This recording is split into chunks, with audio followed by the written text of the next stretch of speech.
Entrée d'air élargie, phare à lampe au xénon, aileron de toit, 2 sorties d'échappement chromées, plus surtout 15 chevaux supplémentaires qui a priori devraient doper un peu plus la bête. Pour le savoir, Étienne Bourret a pris le volant de la nouvelle Audi S3. Audi a pris l'habitude depuis la fin des années 80 de décliner sa gamme en version haute performance identifiable à la lettre S. Un S évocateur de sportivité et de sécurité, car le point fort de ces puissantes berlines réside aussi dans leur savante transmission intégrale. Sorti à l'automne 99, l'Audi S3 hérite aujourd'hui d'une mécanique plus généreuse, un nouveau souffle en somme pour cette sulfureuse GTI des temps modernes. En fait, la S3, la plus petite de la gamme S, est une sorte d'Audi A3 anabolisée pour être transformée en sportif doté d'un gabarit compact. Esthétiquement, la S3 se distingue peu de l'A3, une teinte de sportivité suggérée plus que démonstrative, mais cette petite bombe musclée au bouillonnant tempérament est capable sur asphalte de déchaîner les tempêtes.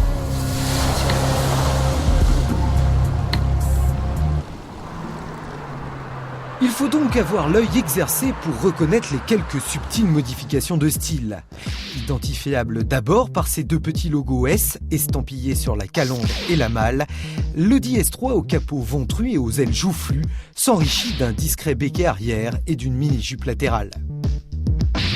Pour couronner l'ensemble, la S3 hérite en série d'une double sortie d'échappement, de jantes 17 pouces caractéristiques en alliage léger et de phares au xénon.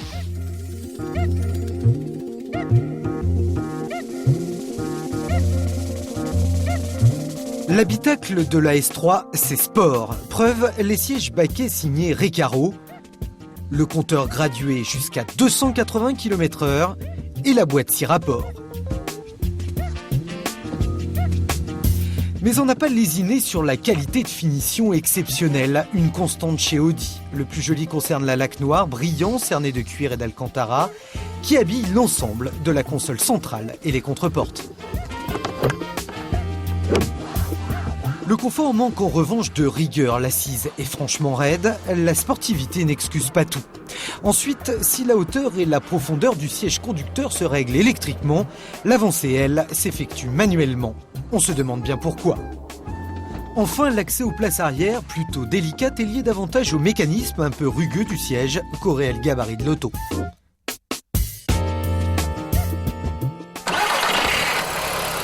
Audi a donc survitaminé son jouet de 15 chevaux. Le 1,8 litre turbo compressé à 5 soupapes par cylindre, équipant déjà l'Audi TT, développe désormais 225 chevaux.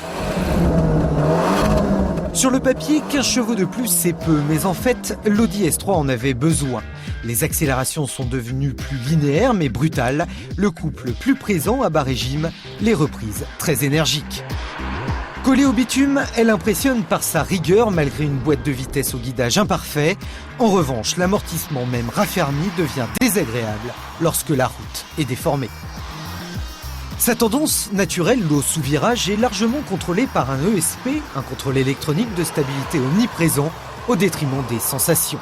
Mais attention, les limites de l'engin sont difficiles à cerner. Au moins la S3 freine en 64 mètres à 130 km/h, comme une Porsche, une référence.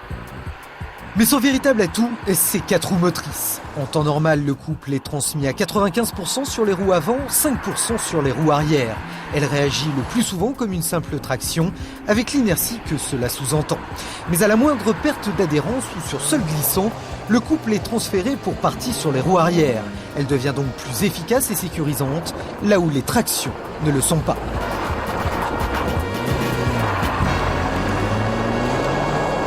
L'Audi S3 coûte 35 820 €, soit 67 € du cheval supplémentaire. Ça n'est pas donné, mais pour une fois, ça les vaut.